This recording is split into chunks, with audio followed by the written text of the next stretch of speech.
নমস্কার সকলকে, বাংলা শিক্ষা চ্যানেলে তোমাদের স্বাগত জানাই। আমি আজ নবম শ্রেণীর পাঠ্য কবিতা কলিঙ্গ দেশে ঝড় বৃষ্টি কবিতাটির বিস্তারিত আলোচনা করব, শব্দার্থ সহ বিস্তারিত আলোচনা করব। তোমাদের যদি ভিডিওটি ভালো লাগে অবশ্যই তোমরা লাইক, শেয়ার অ্যান্ড সাবস্ক্রাইব করো। মূল আলোচনায় আসা যাক। কবিতাটির নাম কলিঙ্গ দেশে ঝড় বৃষ্টি। কবিতাটির কবি মুকুন্দরাম চক্রবর্তী। এই কবিতার মূল উৎস চণ্ডীমঙ্গল কাব্যধারার অন্তর্গত অভয়মঙ্গল বা অম্বিকা মঙ্গল কাব্য থেকে কবিতাটি নেওয়া হয়েছে। এখানে কলিঙ্গ দেশ বলতে কি? কলিঙ্গ দেশ একটি রাজ্যের নাম বা জায়গার নাম বোঝানো হয়েছে। তা কলিঙ্গ দেশে ঝড় বৃষ্টি হলে সেই জায়গার পরিস্থিতি কেমন হয় তা কবি এই কবিতায় তুলে ধরেছেন। সেটাই আমরা আজ পড়ে জানব। প্রথম লাইন দেখো কি আছে। মেঘে কইল অন্ধকার, মেঘে কইল অন্ধকার, দেখিতে না পায় কেহ অঙ্গ আপনার। কি বলেছে? মেঘে কইল, কইল অর্থাৎ করলো। মেঘে কি করলো? অন্ধকার করলো।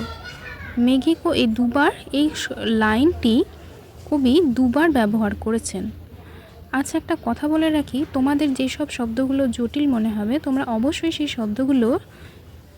শব্দার্থগুলো লিখে রেখো, তবে তোমাদের বুঝতে বা পড়তে সুবিধা হবে। এখানে কি বলেছেন? মেঘে কইল অন্ধকার, অর্থাৎ মেঘে করলো অন্ধকার, মেঘে অন্ধকার করলো। মেঘ পুরো আকাশ জুড়ে মেঘাচ্ছন্ন হয়ে গিয়েছে এবং মেঘ অন্ধকার করে দিয়েছে। কি অন্ধকার করেছে? আকাশ অন্ধকার করে দিয়েছে। বৃষ্টি শুরুর আগে যখন আকাশে মেঘ জমা হয় তখন কি হয়? কালো হয়ে যে মেঘ জমা হয়, কবি তাই এই কবিতায় বলেছেন বা বোঝাতে চেয়েছেন।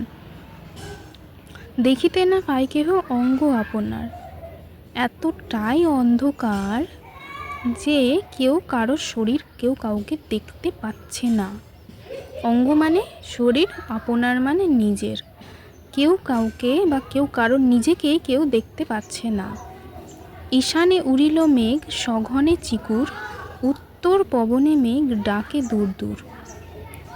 ঈশান মানে এখানে ঈশান কোণকে বোঝানো হয়েছে।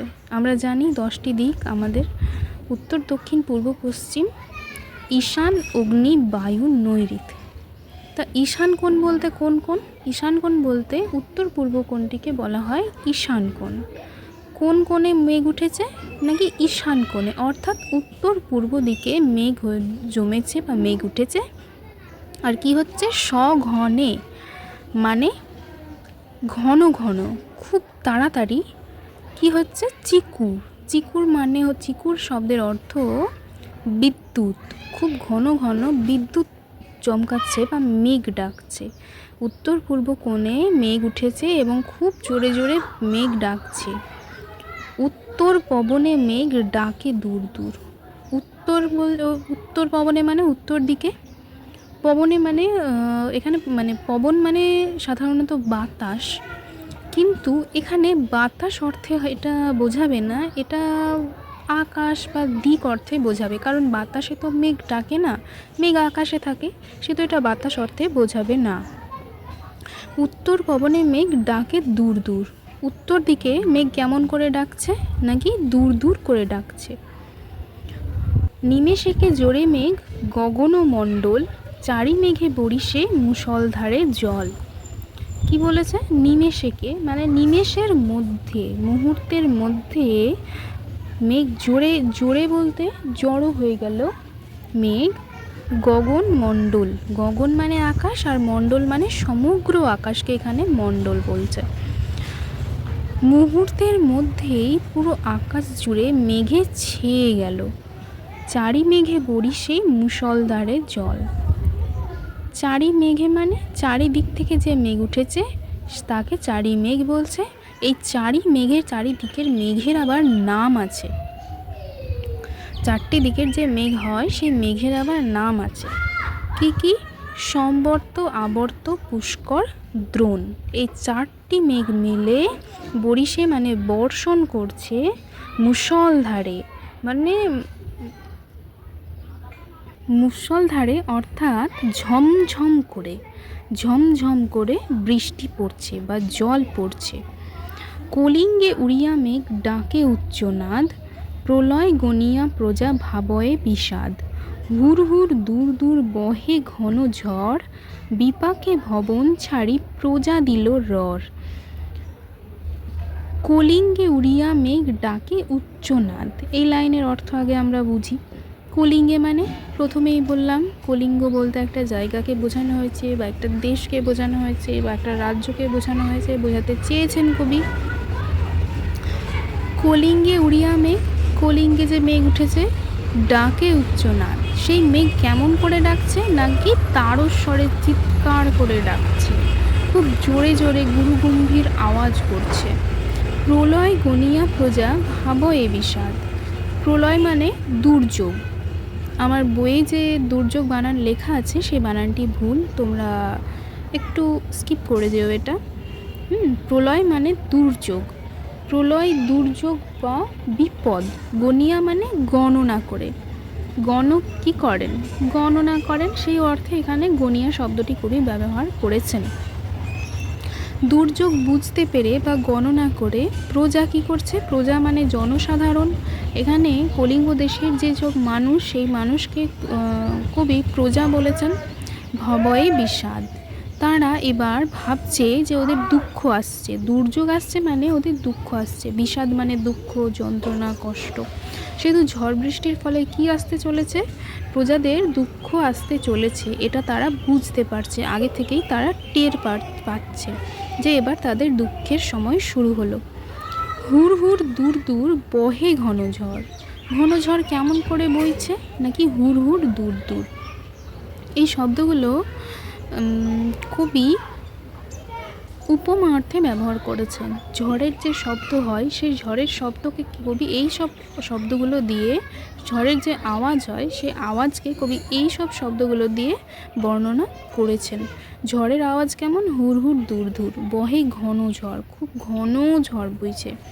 বিপাকে ভবন ছাড়ি প্রজা দিল রর, বিপাকে মানে বিপদ বুঝতে পেরে বা বিপদে পড়ে, ভবন অর্থাৎ ঘর বা বাড়ি, ছাড়ি মানে ছেড়ে দিল, প্রজা জনসাধারণ, দিল অবশ্যই রর মানে দৌড়।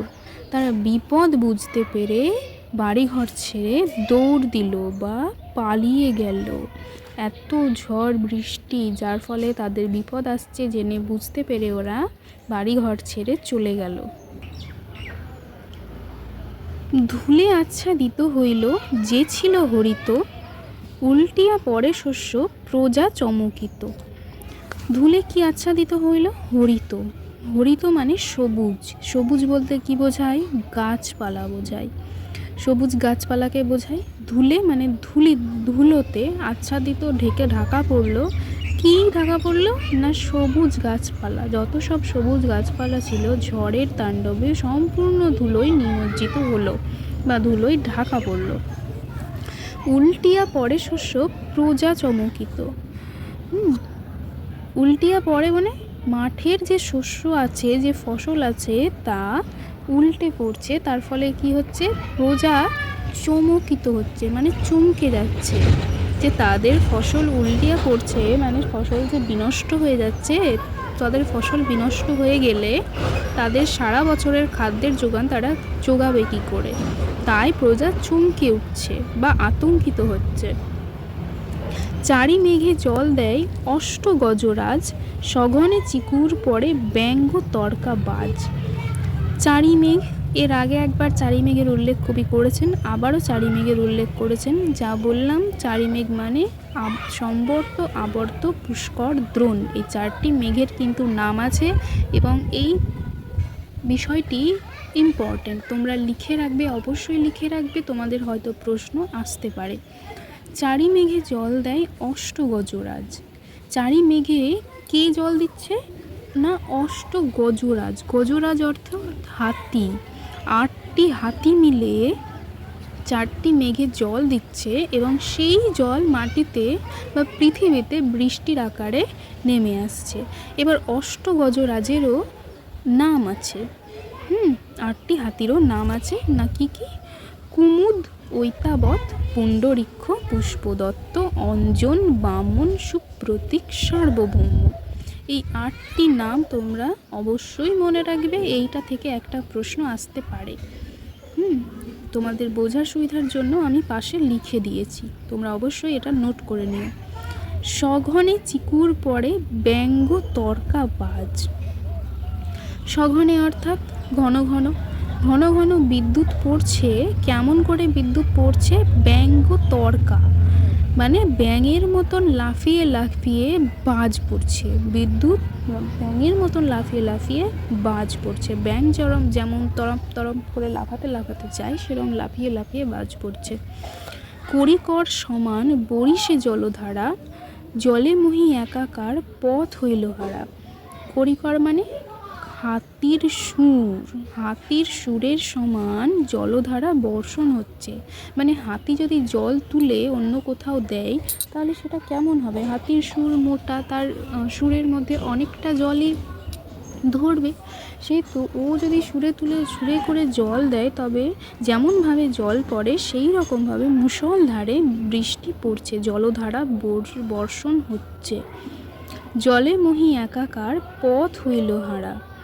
জলে মহি অর্থাৎ পৃথিবী। জলে পৃথিবী একাকার হয়ে গিয়েছে, পথ হারিয়ে গিয়েছে। মানে জলে জলাময় হয়ে গিয়েছে চারিদিক, যে রাস্তা খুঁজে পাওয়া যাচ্ছে না। আজকের ভিডিওতে এই পর্যন্তই থাক। পরবর্তী অংশের বিশ্লেষণ আমি পরবর্তী ভিডিওতে করব, কারণ তোমাদের বোঝার সুবিধার জন্য এত বড় কবিতা একটা ভিডিওতে দিলে সেই কবিতা অনেকটা বড় হয়ে যাচ্ছে, অনেকটা সময় যাচ্ছে।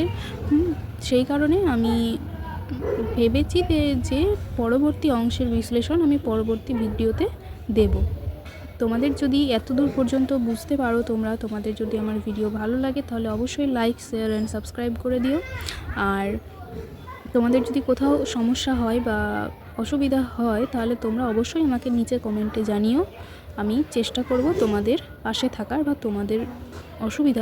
তোমাদের সমস্যার সমাধান করার। ধন্যবাদ।